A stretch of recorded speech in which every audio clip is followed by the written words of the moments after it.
c'est plus un clin d'œil, c'est pas une profonde réflexion dans le sens où quand on a écouté le morceau de Midlake, qui est vraiment ça, le point de départ, on s'est tous dit c'est un putain de morceau, on adore ça et ça correspond vraiment à ce qu'on voudrait faire. On trouvait que le morceau était parfait harmoniquement, etc. On s'est dit c'est vraiment incroyable. Et on cherchait un nom de groupe à ce moment-là, on se dit pourquoi pas prendre le nom de cette chanson qu'on trouve un peu comme une synthèse de nos influences. Pourquoi est-ce qu'on ne prendrait pas ce nom-là pour le nom du groupe? Par la suite, on a fait un peu des recherches sur le nom, on a vu que c'était aussi un chanteur de bluegrass et qu'on aimait pas mal ce style de musique, et donc c'est venu un peu naturellement comme ça. On fait une musique qui est très compliquée à définir. Moi-même, ça fait 3 ans maintenant que je donne des interviews sur le groupe, et chaque fois qu'on me demande quel style de musique est-ce que vous faites, je ne sais jamais répondre en un mot. C'est toujours, on fait une musique assez atmosphérique, assez planante, mais ça reste quand même de la pop, et donc les gens me regardent comme ça toujours en ne sachant pas très bien vers où je veux aller. Et je crois que le mieux c'est d'écouter la musique et de se laisser emporter, et c'est vraiment ça. Mais il faut toujours un paragraphe pour décrire ce qu'on fait, je crois que ce sera toujours le cas. Ouais, clairement, on est un groupe qui n'est pas super expressif à l'oral ou quand on est entouré de gens. Mais par contre, dans la musique, je pense qu'on ressent beaucoup un peu toutes nos réflexions sur le passé, en effet, comme tu dis, sur notre vie de tous les jours. On n'en parle pas entre nous, mais on sait tous ce que chacun met dans sa musique. C'est un peu comme ça que nous on communique sur nos vies entre nous, parce qu'on compose tous les 5 dans le groupe.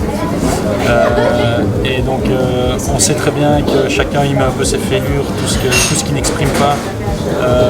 Chacun y met un peu toutes ses réflexions sur ces choses du passé qui font qu'on est des gens très... on nous demande souvent si on est malheureux parce qu'on fait de la musique qui est très calme, mais c'est pas ça, on est peut-être un peu mélancolique parce que je sais pas pourquoi d'ailleurs, mais c'est de la musique qu'on aime bien parce qu'elle nous fait rêver, parce que c'est celle-là qui est très dense pour nous, c'est celle-là qui rend les choses intenses. Je trouve que c'est vraiment la musique calme et très condensée comme ça. Et c'est ce qui fait qu'on fait de la musique comme ça, mais après parfois on a des messages très positifs au travers de musique très mélancolique, ça arrive aussi. Mais donc je pense qu'en effet oui, c'est le reflet du passé, c'est le reflet de choses qui nous hantent dans la vie de tous les jours. Ce qui est toujours compliqué à expliquer, c'est que la vie d'un groupe comme ça, on a toujours l'impression quand un groupe arrive au devant de la scène que c'est une espèce d'explosion qui est arrivée en une fraction de seconde. Mais c'est toujours précédé de déjà plein de travail, de plein de très-bonnes nouvelles où on sent que le truc commence à parler un peu dans le secteur, on sent que ça commence un petit peu dans le secteur musical, on sent que les gens commencent un peu à parler de nous et on commence à avoir des touches avec des labels et tout se fait un peu progressivement comme ça, donc il n'y a jamais vraiment d'explosion. On m'a jamais appelé quand j'étais dans ma cave en train de répéter des morceaux à dire dans un an tout va exploser pour vous et ça va être extraordinaire, donc tu peux te réjouir. C'est toujours des choses qui arrivent graduellement et donc comme je disais, il n'y a jamais vraiment cette explosion où on se dit ah, c'est génial, on y est arrivé. C'est toujours très graduel et donc on ne se pose pas de questions sur la suite. En fait. Tout arrive, on encaisse les choses au moment où elles arrivent et tout arrive de manière très positive pour le moment, c'est vrai. Mais on se dit pas, allez, il n'y a plus que ça à franchir et on va arriver à un nouveau stade. On est juste en train de profiter de chaque moment et de continuer à travailler surtout pour voir jusqu'où on peut aller. Mais on ne se met pas des plans, on ne se dit pas qu'on est presque arrivé, parce que pour nous on ne sera jamais arrivé. C'est un peu ça, la philosophie. Je pense que toutes ces petites choses qui sont arrivées, toute cette évolution qu'il y a eu entre Cracks et Mont-Royal, cette évolution-là est arrivée pour 2 raisons. La première, c'est qu'on voulait absolument changer complètement notre manière de travailler. Donc, sur Cracks, on a travaillé pendant 3 ans sur l'album. Et on voulait vraiment que déjà toutes les maquettes soient pré-produites parfaitement comme on les entendait dans notre tête, etc. Et on attachait vraiment beaucoup d'importance à chaque détail et on a été très pointilleux. Et quand est arrivé le moment de devoir faire un 2e album, on s'est dit comment est-ce qu'on va faire pour qu'il soit différent. On va essayer de travailler différemment. Et pour travailler différemment, on s'est dit le facteur majeur de Cracks, c'était qu'on a pris le temps. Ici, on va se mettre une contrainte de temps qui est beaucoup plus courte. Donc on s'est retrouvé au mois de janvier 2014 avec 0 morceau et on a dit on veut qu'il soit enregistré pour dans 8 mois. Et donc on a composé pendant 6 mois, on a fait une vingtaine de morceaux. Puis Luc Cox, le producteur, est arrivé par la suite et nous a aidé un peu à débroussailler tout ça. Et donc on s'est retrouvé fin décembre avec un album qui était enregistré. Et donc on ne s'est pas posé de questions pendant toute la production de l'album, on a vraiment foncé. Et ça a donné ce que ça a donné. Il y a peu de choses là-dedans qui sont vraiment voulues parce que c'est juste comme ça qu'elles se sont passées. Et c'est ça qui fait vraiment la grande différence entre les deux albums, c'est qu'on a travaillé complètement différent. Et ici sur le troisième, je pense qu'on va aussi travailler complètement différent.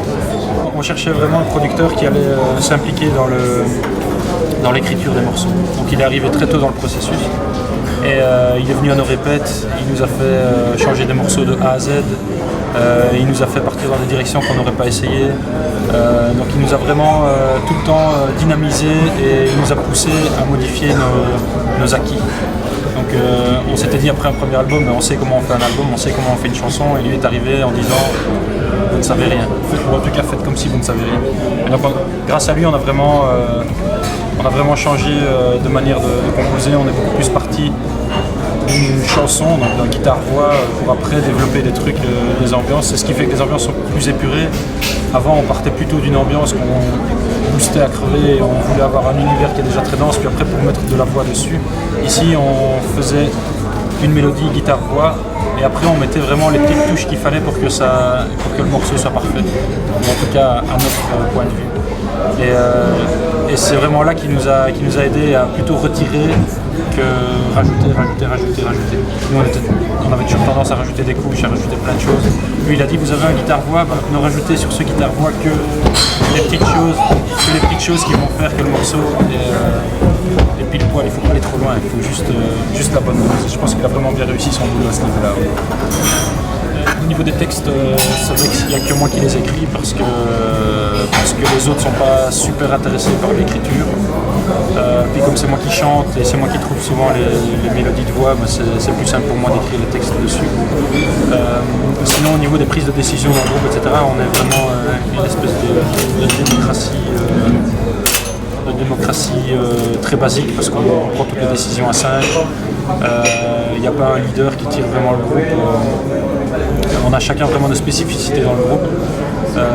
Moi j'ai peut-être un aspect plus visuel dans le sens où c'est plus moi qui vais faire les interviews, qui vais passer à la télé entre guillemets, ce genre de choses, et les autres ont une importance tout aussi grande mais dans d'autres domaines qui sont peut-être moins au devant de la scène.